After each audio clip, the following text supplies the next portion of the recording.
नमस्कार व्यूअर्स, मैं हूं अमीश देवगन। रात के समय 9 बज चुके हैं और आप देख रहे हैं सीएनबीसी आवाज पे टक्कर का आज का ब्रॉडकास्ट। प्रधानमंत्री नरेंद्र मोदी ने गल्फ युद्ध को वैश्विक संकट बताया है और कहा है कि कांग्रेस पार्टी और उनका संपूर्ण इकोसिस्टम इस संकट में पैनिक फैलाने की एक भरपूर कोशिश कर रहा है, र्यूमर मॉन्गरिंग कर रहा है। इसलिए आम लोगों को अफवाहों से सावधान रहने की आवश्यकता है। इस बीच पेट्रोलियम मंत्रालय ने दावा किया है कि जरूरत का 75% तेल और गैस जल्द भारत आएगा।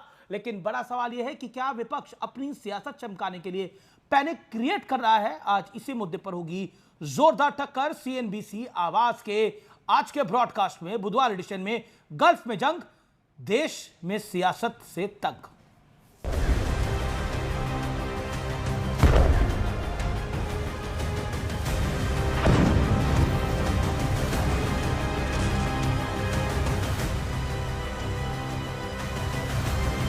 Prime Minister has been compromised. Everybody knows.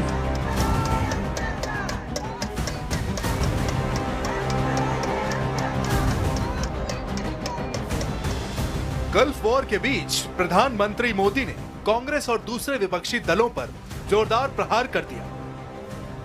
आज युद्ध के समय कांग्रेस लेफ्ट और उसका इकोसिस्टम देश में पैनिक क्रिएट करने में, भय पैदा करने में पूरी ताकत खपा रहे हैं। मैं देशवासियों को कहूंगा, कांग्रेस लेफ्ट और इनके इकोसिस्टम द्वारा फैलाई जा रही अफवाहों से सतर्क रहे, सावधान रहे। ये नौबत इसलिए आई क्योंकि युद्ध को लेकर अफवाहों का दौर शुरू हो चुका है। सरकार साफ कर चुकी है कि अभी देश में पेट्रोल, डीजल या घरेलू गैस की कोई समस्या नहीं है। लेकिन कांग्रेस समेत तमाम विपक्षी दल लगातार पैनिक फैलाने वाले बयान दे रहे हैं। भैया, मैं तो लोगों से यही कहता हूँ कि आप लोग जो है अपने अपने घर में जल्दी जल्दी सिलेंडर भरा के रखो। अभी तो गैस के दाम बढ़े हैं, आने वाले दिनों में पेट्रोल के दाम बढ़ेंगे। उधर लोकसभा स्पीकर ओम बिरला के खिलाफ विपक्ष के नो कॉन्फिडेंस मोशन के दौरान भी पक्ष विपक्ष में जोरदार वार पलटवार हुआ। Every time we get up to speak, we are stopped from speaking.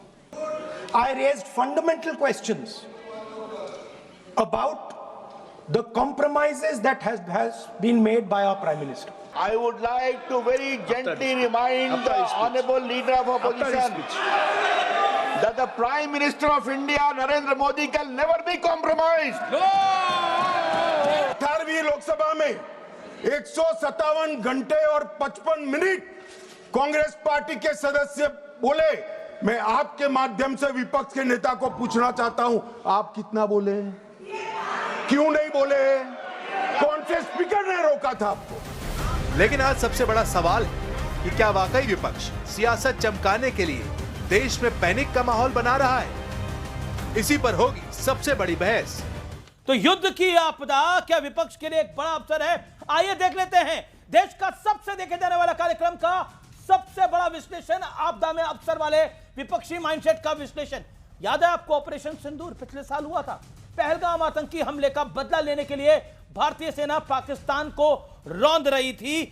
Bharat ने पाकिस्तान को घुट्टों पर ला दिया था, लेकिन राहुल गांधी ने पूछा था हमारे कितने जेट गिरे हैं। याद है आपको या भूल चुके हैं आप? यह कहा था राहुल गांधी ने और ऐसा कई बार कर चुके हैं और यही है सत्य और तथ्य। आइए बढ़ता हूं आगे, आइए नजर डालते हैं। कोरोना का काल आया, याद होगा आपको या फिर भूल चुके होंगे, क्योंकि हम सबकी बड़ी शॉर्ट मेमोरी होती है, हम भूल जाते हैं। कोरोना का काल आया, रिकॉर्ड समय में भारत ने कोविड की वैक्सीन बनाई। कांग्रेस, समाजवादी पार्टी समेत कई विपक्षी दलों ने वैक्सीन पर भ्रम और झूठ फैलाया। अखिलेश यादव जी ने बीजेपी की वैक्सीन बताया, केजरीवाल ने कहा हमारे बच्चों की वैक्सीन बाहर भेजी जा रही है, और तो और वैक्सीन में गौवंश की बात की गई। इतनी घटिया तरीके की राजनीति हुई। आइए अब महाकुंभ का हादसा याद करिए। दुखद हादसा होता है, प्रयागराज महाकुंभ में भगदड़ के चलते दुखद हादसा हुआ, कुछ लोगों की मौत हो गई। विपक्ष ने कुंभ को बदनाम करने का प्रयास किया। ममता बनर्जी ने मृत्यु कुंभ कहा, कांग्रेस चुप रही। लालू यादव ने महाकुंभ को फालतू कहा, समाजवादी पार्टी मौन रही, कोई कुछ नहीं बोला। आइए बढ़ता हूं आगे। दिल्ली का दंगा होता है और क्यों होता है? सीए के नाम पर इतना झूठ, भ्रम और प्रपंच फैलाया गया कि दिल्ली में दंगे तक हो गए। भ्रम फैलाने के चलते दंगे हुए, लेकिन राहुल गांधी ने कहा भारत का नाम कलंकित हो गया है। केजरीवाल और राहुल गांधी साथ साथ खड़े थे और ऐसा लगता है आज अरविंद केजरीवाल जी की स्पीच सुनकर कि ये कांग्रेस और अरविंद केजरीवाल की पार्टी पंजाब में भी चुनाव एक साथ लड़ेगी। आइए बढ़ता हूं आगे। ईरान वर्सेस इजराइल की जंग, भारत का इससे कोई लेना देना नहीं है। जंग के चलते तेल और गैस की वैश्विक समस्या पैदा हो गई। मोदी सरकार हालात से निपटने में पूरी तैयारी कर रही है। विपक्ष भ्रम फैलाकर पैनिक वाली स्थिति बना रहा है। बड़ा सवाल, आपदा में अफसर वाले माइंडसेट के चलते विपक्ष जनता का भरोसा लगातार खो रहा है और चुनाव पे चुनाव हार रहा है। चुनाव पे चुनाव हार रहा है और देश की जनता जवाब दे रही है। और आज देश के सबसे प्रतिष्ठित कार्यक्रम, आज हम कुछ बड़े सवाल उठाएंगे।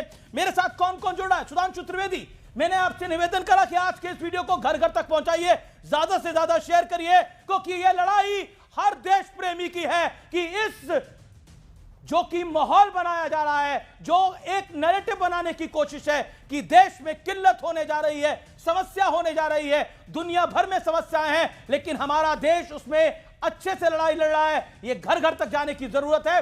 आइए, अगर आप देश प्रेम करते हैं तो इस वीडियो को ज्यादा से ज्यादा शेयर करिए। मेरे साथ कौन कौन जुड़ रहा है आज की चर्चा में? सतीश के सिंह मेरे साथ हैं, जो कि बड़े पत्रकार हैं, वरिष्ठ पॉलिटिकल कमेंटेटर हैं। महुआ माजी मेंबर ऑफ पार्लियामेंट जेएमएम की मेरे साथ इस समय जुड़ रही हैं। मेरे साथ इस चर्चा के अंदर डॉक्टर सुधांशु त्रिवेदी हैं, मेंबर ऑफ पार्लियामेंट है भारतीय जनता पार्टी के, फॉर्मर मेंबर ऑफ पार्लियामेंट। मेरे साथ मलूक नागर हैं, रालोद के महासचिव भी हैं। मेरे साथ इस चर्चा में सुनील यादव हैं, फॉर्मर एमएलसी है, वरिष्ठ नेता हैं समाजवादी पार्टी के। मेरे साथ अनुराग झांडा जी हैं, उनका अभिनंदन है, आम आदमी पार्टी के मीडिया कोऑर्डिनेटर हैं, उनका भी स्वागत है। चलिए इस चर्चा की शुरुआत महुआ माजी आप ही से करते हैं। महुआ जी, आपको मेरी आवाज मिल रही है? महुआ जी, मैं आप ही से शुरुआत करता हूं। इरफान अंसारी, आपके मंत्री झारखंड के, वो कहते हैं अभी तो देखिए एक मंत्री का काम होता है जनता को भरोसा दे। वो मंत्री ये कह रहा है कि देखिए अभी तो सिर्फ एलपीजी की कीमतें बढ़ी हैं, आने वाले दिनों में तेल की कीमतें बढ़ेंगी। एक member of parliament Rajiv Shukla ji, वो कह रहे हैं जल्दी से जल्दी जितना एलपीजी खरीद सकते हो खरीद लो। देखिए, हमारे माननीय मंत्री इरफान अंसारी जी ने जो कहा है वो तो पूरा देश कह रहा है। हमारे यहाँ झारखंड में जो लाइनें लग रही हैं, मैं 2 दिन पहले जब झारखंड से आई थी संसद में, तो मैंने देखा कि पेट्रोल के पंप में लंबी कतारें हैं, एलपीजी के लिए लोग घबराए हुए हैं, वहाँ भी अभी अफरा तफरी मची हुई है। तो उन्होंने क्या गलत कहा? ये पूरा देश डरा हुआ है। और हमारे यहाँ कहा जा रहा है कि 1 महीने का स्टॉक है। अभी युद्ध की जो स्थिति है मिडिल ईस्ट की, ईरान, इजराइल, अमेरिका, जो तमाशा कर रखा है सबने मिलकर, आपको लगता है कि ये युद्ध 1 महीने में ख़त्म हो जाएगा? हमें तो लग रहा है कि तीसरे विश्व युद्ध की ये दस्तक है और कहीं परमाणु वॉर ना शुरू हो जाए। तो आप तेल कहाँ से लाएंगे? और जो स्थिति है यहाँ पर मैडम इन्हीं अफवाहों के, मैंने आपको 1.25 मिनट दिया मैडम, इन्हीं अफवाहों के चलते, इन्हीं अफवाहों के चलते ये लाइनें लग रही हैं।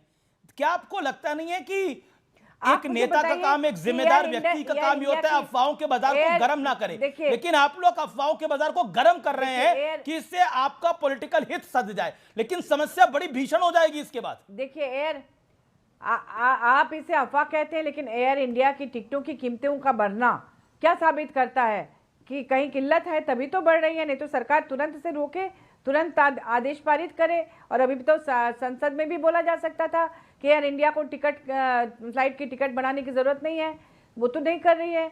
तो कहीं ना कहीं मुझे लगता है कि सरकार भी डरी हुई है, वो नहीं चाहती है कि विपक्ष के लोग इस मुद्दे को उछाले, और उन्हें अविलंब तमाम मुद्दों को हटाकर सिर्फ इस पर ही बातचीत करनी चाहिए। पक्ष और विपक्ष को शांतिपूर्ण तरीके से गंभीर विमर्श करना चाहिए। बाकी मुद्दे गौन हैं, उस पर ज्यादा फोकस ना करके जो हमारे मिडिल ईस्ट में हमारे लोग फंसे हैं उनको कैसे वापस लाया जाए, कैसे यहाँ जो ठीक है madam, you made your point. मैंने पहले ऑपोजिशन को ये बात रखने का मौका दिया। ओके, सुधांशु त्रिवेदी, कि गैस की किल्लत है। सुधांशु त्रिवेदी, प्राइम मिनिस्टर प्रधानमंत्री मोदी ने कहा वहाँ भी अफरा तफरी मची हुई है। कांग्रेस हालात खराब करना चाहती है, जानबूझकर उकसाने वाला बयान दे रहा है विपक्ष। कांग्रेस और उनका इकोसिस्टम और लेफ्ट का इकोसिस्टम चाहता है कि देश में पैनिक फैले, संकट में देश गिर जाए और पूरी अव्यवस्था फैल जाए। क्या आपको लगता है ये कह रहे हैं हमारी मंशा, our intent is good, opposition says our intent is good? देखिए, महुआ जी ने जो बोला मैं वहीं से बात लेता हूं। देखिए ये जरा इको हो रहा, ठीक करवा दीजिएगा जी सुधांशु। पेट्रोलियम प्रोडक्ट्स का आयात पूर्णतः केंद्र सरकार के अधिकार क्षेत्र में है, या फिर वो जो केंद्र सरकार की पीएसयूज हैं उनके द्वारा होता है, अथवा जो क्रूड ऑयल में डील करने वाली कंपनियां हैं उसमें किसी राज्य सरकार का तो कोई रोल ही नहीं है। तो किस आधार पर झारखंड के मंत्री ने बोला? वो स्पष्ट करें कि उनकी सूचना का आधार क्या है। मंत्री हवा में नहीं बोलता, मंत्री के पास सरकार की तरफ से तथ्यात्मक आधार होना चाहिए। जो विषय राज्य सरकार का है ही नहीं, वहां पर अगर मंत्री बोल रहा तो इसका मतलब मंत्री उस प्रोपोगंडा का हिस्सा बनना चाहता है जो इंडी गठबंधन का पिछले 10 सालों से हर मुद्दे के ऊपर कोई ना कोई भ्रम पैदा करके, चाहे राफेल के ऊपर इन्होंने कहा एलआईसी बर्बाद हो गई, इन्होंने कहा स्टेट बैंक बर्बाद हो गया। एलआईसी बर्बाद इसलिए कहा कि लोग कहें कि मेरा इंश्योरेंस नहीं होगा, स्टेट बैंक देश का सबसे बड़ा बैंक है वो बर्बाद हो गया, इन्होंने कहा एचएएल बर्बाद हो गया, इन्होंने कहा सेबी बर्बाद हो गया, इन्होंने कहा वैक्सीन गड़बड़ है।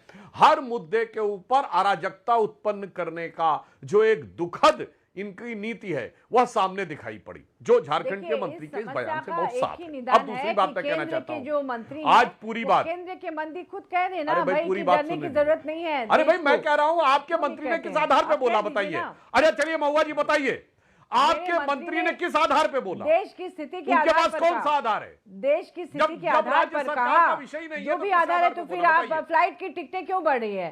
फ्लाइट की आधार ही टिकट की नहीं है। कीमत अब ये क्यों बात बढ़ रही है? बिल्कुल अगर साफ हो उन्होंने गई। कहा तो जब वो आकलन से ही विषय बोला ही ना। नहीं है राज्य सरकार का, आपके तो राज्य मंत्री- सरकार का मंत्री आपके क्यों बोला? मंत्री क्यों अब नहीं वो ये बिल्कुल खंडन बात करते हैं? स्पष्ट हो गई। नहीं तो आपके मंत्री टीवी पर आकर बोल देना भाई कि किसी को डरने की जरूरत नहीं है, देश में सब कुछ अच्छा है और आने वाले दिनों में भी कोई परेशानी की जरूरत नहीं है। आप लोग लाइन मत लगाइए, ये बयान आप जारी कर दीजिए। आज कल शाम से को ये 5 सब बजे अफवाहें बंद हो जाएंगी। आप सुनिए, अरे भाई बात तो सुनिए। बिल्कुल पहली बात तो ये स्पष्ट हो गया उनके जवाब से कि इन्होंने मंत्री के बयान का कोई तथ्यात्मक आधार इनके पास नहीं है, यानी वो अफवाह के हिस्से थे। बात प्रमाणित देखिए उन्होंने जो भी पीयूष गोयल जी ने जो भी स्पष्ट बयान रूप से दिया बोला है है और आज उससे 5 देश बजे संतुष्ट नहीं है। पेट्रोलियम मंत्रालय की तरफ से भी ये बोला गया है कि किसी भी प्रकार का पैनिक करने की जरूरत नहीं। और दूसरी बात कान खोल के सुनिए, श्रीलंका में क्या हो रहा है, बांग्लादेश में और पाकिस्तान में 4 डे वीक हो गया, 1 महीने के बाद राशनिंग हो गई है। महुआ जी अपनी टर्न अरे का वेट सुनिए। करिए ना, महुआ जी अपनी टर्न का सुनिए। वेट करिए, महुआ जी अपनी टर्न का वेट करिए। ओके आपने अपने टर्न पे वेट करिए भाई।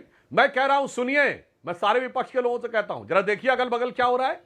पाकिस्तान में 4 डे वीक हो गया है, 4 डे वीक। आधे कर्मचारियों से कह गया वर्क फ्रॉम होम।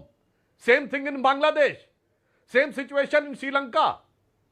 मतलब आपको पता है कि दुनिया में सुनामी आई हुई है, मगर अगर जहाज के ऊपर शॉक लग रहे हैं तो दोष कैप्टन को देना है, सुनामी को नहीं देना है। वाह!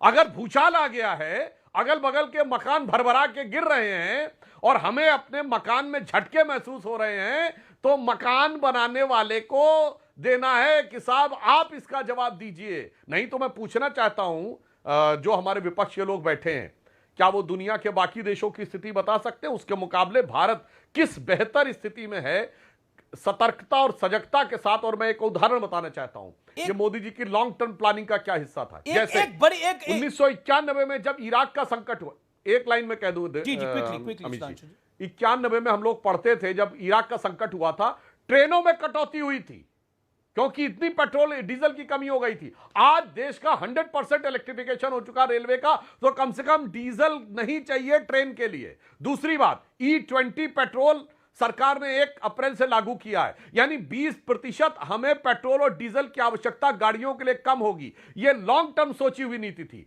और प्रधानमंत्री सूर्य घर योजना के द्वारा बिजली की उत्पत्ति और इलेक्ट्रिक व्हीकल्स और इलेक्ट्रिक 2 व्हीलर्स की जो शुरुआत कई साल पहले से कर दी गई थी। आप सोचिए ये सब नहीं हुआ होता तो ये संकट कितना गहरा और भयानक हो सकता था। अतः मैं कहना चाहता हूं, विश्लेषण करना है तो ईमानदारी और वस्तुनिष्ठ तरीके से करिए, पूर्वाग्रहग्रस्त होकर मत करिए। जी, मैं सुनील यादव का रुख करता हूं। सुनील यादव हमारे साथ बने हुए हैं, फॉर्मर एमएलसी हैं। सुनील यादव, 2-3 चीजें बहुत महत्वपूर्ण हैं। मैं कोविड का काल देखता हूं, कोविड का काल आया तब ऑपोजिशन, खासतौर पर समाजवादी पार्टी की, यहां पर क्योंकि आप समाजवादी पार्टी के नुमाइंदे उसकी बात करते हैं, एक तरह से एक मैसेज पहुंचाने की कोशिश हुई कि बहुत मिसमैनेजमेंट हो रहा है, जो वैक्सीन है वो ऑब्जेक्टिव ही नहीं है, वो वैक्सीन ठीक ही नहीं है, जबकि देश के लगभग हर देशवासी ने इस वैक्सीन को लगाया। आपने भी लगवाया होगा, आपके परिवार ने भी लगाया होगा। आज उसी तरह की स्थिति पैदा करने की कोशिश है। देखिए एलपीजी की शॉर्टेज होने वाली है, स्टेट ऑफ हॉर्मूज से कुछ मूव नहीं कर पा रहा है। दुनिया भर में दिक्कतें हैं, यूरोप में दिक्कत है, मिडिल ईस्ट में तो परेशानियां हैं ही, हमारे पड़ोसी मुल्कों में प्रॉब्लम है। क्या आपको लगता नहीं है कि इस संकट की घड़ी में अफवाह का बाजार गर्म ना करके ऑब्जेक्टिव बात करनी जरूरी है, राजनीति को इलादा रखकर? देखिए अमीश भाई, मुझे लगता है कि अगर देश की सच्चाई पर कुछ विपक्ष बोल रहा है, सरकार को सुझाव दे रहा है, तो उसको सरकार को अपनी नाकामी नहीं समझनी चाहिए, उसको सतर्कता के रूप में और एक सहयोगी के रूप में उसको लेना चाहिए। मैं तो आपको सुन रहा था, मैं अगर ये कहूं कि आपके कार्यक्रम में बीजेपी के प्रवक्ता की कोई जरूरत ही नहीं होती है। आपने ओपनिंग में ही भारतीय जनता पार्टी की सरकार को इतना बचाव कर दिया और ये साबित कर दिया देश के सामने कि जो बीजेपी से सवाल कर रहा है वो देशभक्त नहीं है। मैं एक चीज जानना चाहता हूं। नहीं, बिल्कुल मैंने ऐसा नहीं बोला, नोटबंदी में मैंने बिल्कुल ऐसा नहीं बोला कि जो बीजेपी से सवाल कर रहा है वो देशभक्त नहीं है। मैं तो बीजेपी की सरकार से सवाल कर रहा हूं, लेकिन हाँ, जो अफवाह के बाजार को गर्म कर रहा है वो देशभक्त है कि नहीं है, वो आप बताइए। जो अफवाह के बाजार को गर्म कर रहा है, देखिए अमीश भाई, मीडिया राजीव शुक्ला सुझाव दे रहे थे सरकार को, इरफान अंसारी सुझाव दे रहे थे सरकार को। सुन लीजिए अब सदन में, अब सदन या सदन के बाहर या देश में कौन सा नेता है जो कह रहा है कि हमारे नेता जाएंगे स्टेट ऑफ हॉर्मुज, वीजा दे दे सरकार, जा सकते हैं क्या स्टेट ऑफ हॉर्मुज? इस तरह की बातें हो रही हैं। अब सुन लीजिए ना, हम ये कह रहे हैं कि मीडिया की और एक सच्चे पत्रकार की यह जिम्मेदारी है कि सवाल सरकार से हो। आप सरकार से कहलवाइए ना कि कोई कमी नहीं है, कहलवाइए ना कि गोरखपुर में क्यों मारपीट हो रही है, क्यों अयोध्या में होटल बंद हो गए हैं, क्यों प्रसाद नहीं बन रहा है। अब मैं अगर आपसे ये कहूं कि आपकी डिबेट में आने से पहले अभी मुझे एक फोन आया काकोरी लखनऊ से, 2 लोग परेशान, उनकी बेटियों की एक की कल आज शादी है, एक की कल शादी है, सिलेंडर नहीं मिल रहे हैं, कैसे खाना बनेगा? आप कह रहे हैं कि जो सवाल कर रहा है वो विपक्ष का है, और आपने कोई परेशानी है, सुझाव ही दे रहे हैं। नहीं, बिल्कुल आपकी बात सही है, बड़ा वैलिड आपने सवाल उठाया। जिनके बच्चों की शादी है उनको एलपीजी सिलेंडर की किल्लत हो रही है, बिल्कुल आपने सही बात बोली, लेकिन क्यों हो रही है? जो आपके नेताओं ने बयान दिए और लोगों ने होर्डिंग करनी शुरू कर दी, उसके बाद सरकार को निर्णय लेना पड़ा। कितने ने विपक्ष के नेताओं ने बयान दिया, देखिए खत्म होने वाला एलपीजी सिलेंडर लेके रख लीजिए, मैं बाइट करूंगा, हालत खराब हो जाएगी आप लोगों की। यही काम हमारे में करते थे, यही काम कोविड में किया अरविंद केजरीवाल से लेकर आप तक, और देखिए क्या रास्ता दिखाया। मैं कोविड पे आ रहा हूं, अब सुन लीजिए, मैं कोविड पे आ रहा हूं। मैं बड़ी जिम्मेदारी के साथ कह रहा हूं आपके कार्यक्रम में, हमारे नेता माननीय अखिलेश यादव जी ने जो बयान दिया था कि आज सरकार कह सकती है कि जितने भी लोगों को हम लोगों ने वैक्सीन लगवाई, सरकार तो मुकर गई कि हमने किसी को नहीं कहा वैक्सीन लगवाने के लिए, और सरकार किस तरीके से कोरोना भगा रही थी, ताली बजा के, थाली बजा के, दिए जला करके। ये तो वैज्ञानिकों की फौज है ना इनके यहाँ, बीजेपी के यहाँ। देखो बीजेपी को कोई संकट नहीं है, ना बीजेपी के समर्थकों को संकट है गैस का, ना अंधभक्तों को, क्योंकि प्रधानमंत्री जी ने उनको फार्मूला दे दिया है, गंदी नाली में गैस डालिए और किचन में लगा लीजिए, खाना बनाइए। संकट तो हम लोगों के सामने है, तो आप भी लगा लीजिए बायोगैस नहीं समझना चाहते हैं समाजवादी पार्टी के दफ्तर में। भाई हम नहीं, अजय बताइए, आप गंदी नाली से गैस लगा कर बायोगैस जला सकते हैं? आप तो कम से कम उसको स्वीकार मत करिए। सुधांशु त्रिवेदी आंसर, आप तो मत कहिए। Sudhanshu Trivedi, then Manoj Nagar also has the point. Sudhanshu ji, आपने कुंभ पे सुना नहीं, आपने ऑपरेशन सिंदूर पे हमारी बात सुनी नहीं, आप बोलने नहीं देते। वही बात, आप भी वही काम कर रहे हैं जो सदन में हो रहा है। बिल्कुल ऐसा नहीं हो रहा सुनील भाई। ओके, अरे कम से कम वो सदन में वो प्रस्ताव भी गिर चुका है, अभी कुछ घंटे पहले वो प्रस्ताव भी गिर चुका है सदन के अंदर। ओके, सुधांशु त्रिवेदी। देखिए, मैं बताना चाहता हूं वैक्सीन पे सत्य क्या था। अखिलेश यादव जी ने कहा बीजेपी का वैक्सीन है, जबकि वो 5-6 देशों के सहयोग से बना हुआ वैक्सीन था, जो भारत ने भी उसमें एक सक्रिय भूमिका निभाई थी। मैं दर्शकों से कहता हूं जाके चेक करिए, अप्रैल 2021 में केजरीवाल जी, मनीष सिसोदिया जी और प्रियंका जी और राहुल गांधी जी ने भी ये लिख के कहा कि भारत ने अपने बच्चों का वैक्सीन विदेश भेज दिया। जबकि मैं कह रहा हूं, आपके लाखों दर्शक जाके चेक करें, अप्रैल 2021 तक बच्चों का कोई वैक्सीन भारत क्या दुनिया में नहीं बना था। मगर लोगों के अंदर भय पैदा करने के लिए, सिर्फ इसलिए कि केजरीवाल जी सिंगापुर जाना चाहते थे मेयर्स कॉन्फ्रेंस में चीफ मिनिस्टर होके, और सरकार ने परमिशन नहीं दी, चूंकि वो मेयर्स कॉन्फ्रेंस है तो चीफ मिनिस्टर क्यों जाएगा, तो इसलिए उन्होंने यह कहना शुरू कर दिया। कोविड को मोविड किसने लिखा? ये कोविड को मोविड कहा राहुल गांधी जी ने। यानी उस समय इस प्रकार से एक भय का वातावरण देश में लेकिन सुधांशु जी, एक भय का वातावरण, तो देखिए कोविड एक आपदा तो थी, इसमें तो कोई इंकार नहीं कर सकता। इट वॉज मतलब बहुत ही बुरी आपदा थी, हमने कई लोगों की जाने जाती हुई देखी। देखिए दिक्कत है, इस समय खाड़ी देशों में दिक्कत है, समस्या है, समस्या को एक्सेप्ट सरकार भी कर रही है, लेकिन पॉइंट है कम्युनिकेशन गैप है। ऑपोजिशन ये कह रहा है, बंद कमरे में ऑपोजिशन को समझाया भी जा सकता है, अरविंद जी को बुलाकर, अखिलेश जी को बुलाकर, राहुल जी को बुलाकर बताया जा सकता है। क्या सरकार ये कदम उठा सकती है, कॉन्फिडेंस में ले ले ऑपोजिशन को, दैट कैन बी डन और नॉट? बड़ा ही मतलब ऑब्जेक्टिव सवाल है आपसे। एक मिनट में बड़ी सिंपल, मैं कह रहा हूं आज के इस सूचना क्रांति के दौर में अगर किसी को समझने के लिए जरूरत है कि मतलब दुनिया में युद्ध हो रहा है और वो क्षेत्र जहां से कि हमारा मुख्य तेल आता है वो युद्ध में फंसा हुआ है और दुनिया भर में संकट है, मैं फिर बता दूं, पाकिस्तान, श्रीलंका, बांग्लादेश छोड़िए, फिलीपींस और इंडोनेशिया ने भी राशनिंग कर दी है, 4 डे वीक कर दिया है। काफी कंट्रीज ने कर रही है। नहीं, इसके अंदर तो कोई डिनाइड फैक्ट ही नहीं है। इंडिया की स्थिति बहुत बेहतर है कई देशों से। मैं पाकिस्तान, बांग्लादेश की बात ही नहीं कर रहा, यूरोपियन कंट्रीज से बेटर है, there is no doubt about that. Government has done a tremendous job in this, इसमें कोई डाउट नहीं है। हमारा क्रूड ऑयल, और क्योंकि मैं कमोडिटी मार्केट्स, इक्विटी मार्केट्स को कवर करता रहा हूं, हमारा क्रूड ऑयल, हमारी क्रूड ऑयल कैपेबिलिटी जो है पहले 10-12 दिन 15 दिन की होती थी, आज हम 75 दिनों का तेल लेके चल रहे हैं। This is a big work this government has done it in last 10-11 years. There is no doubt in this. There is no doubt in this. लेकिन एलपीजी को आप ज्यादा नहीं रख सकते क्योंकि उसके अंदर उसको रखने में बहुत समस्या है। पीएनजी में समस्या नहीं है, सीएनजी में समस्या नहीं है, लेकिन एलपीजी में समस्या है। लेकिन बड़ी बड़ी खबर एक और आ गई है, मैं आपको बताता हूं। पेट्रोलियम मंत्रालय के संयुक्त सचिव का बड़ा दावा है। मैं आपको बता दूं, पेट्रोलियम मंत्रालय के संयुक्त सचिव सुजाता शर्मा ने कहा है कि हमारी जरूरत का 75% कच्चा तेल और गैस स्ट्रेट ऑफ हॉर्मुज के अलावा अन्य मार्गों से आ रहा है। ग्राहकों को सिलेंडर बुक करने के लिए जल्दबाजी करने की कोई जरूरत नहीं है। पेट्रोल डीजल पर कोई संकट नहीं है। यानी स्ट्रेट ऑफ हॉर्मुज से हमारा सिर्फ 25% आता है और 10% हम उसका उत्पादन भारत में करने का प्रयास कर रहे हैं, और जिसमें हम सफल होंगे, मुझे पता है अगले 2-3 दिनों में वो खुशखबरी आएगी, और बाकी हम अन्य मार्गों से मंगवा रहे हैं। तो मुझे लगता है इंडिया अपने रिक्वायरमेंट का 90% कंप्लीट कर लेगा, ऐसा प्रतीत हो रहा है। यह बहुत बड़ी डेवलपमेंट है। पेट्रोलियम मंत्रालय की सचिव ने यह अभी कुछ देर पहले बयान दिया है, तो यहां पर अफवाहों का बाजार खत्म हो जाता है। पेट्रोलियम सचिव का बड़ा बयान है। स्टेट ऑफ हॉर्मुज से यह सरकार का ऑफिशियल बयान माना जाएगा। स्टेट ऑफ हॉर्मुज के अलावा हमारा तेल, 75% हमारा तेल और गैस उसके अलावा बाहर से आ रही है, तो यह हमारे लिए राहत की बात है। जो स्टेट ऑफ हॉर्मुज पे पूरी तरह से डिपेंडेंट है उनके लिए समस्या होगी। Okay, I will go to, मेरे साथ सुनील यादव है जो कमेंट करना चाह रहे थे। सुनील, अब इस बयान के बाद आपका रिएक्शन?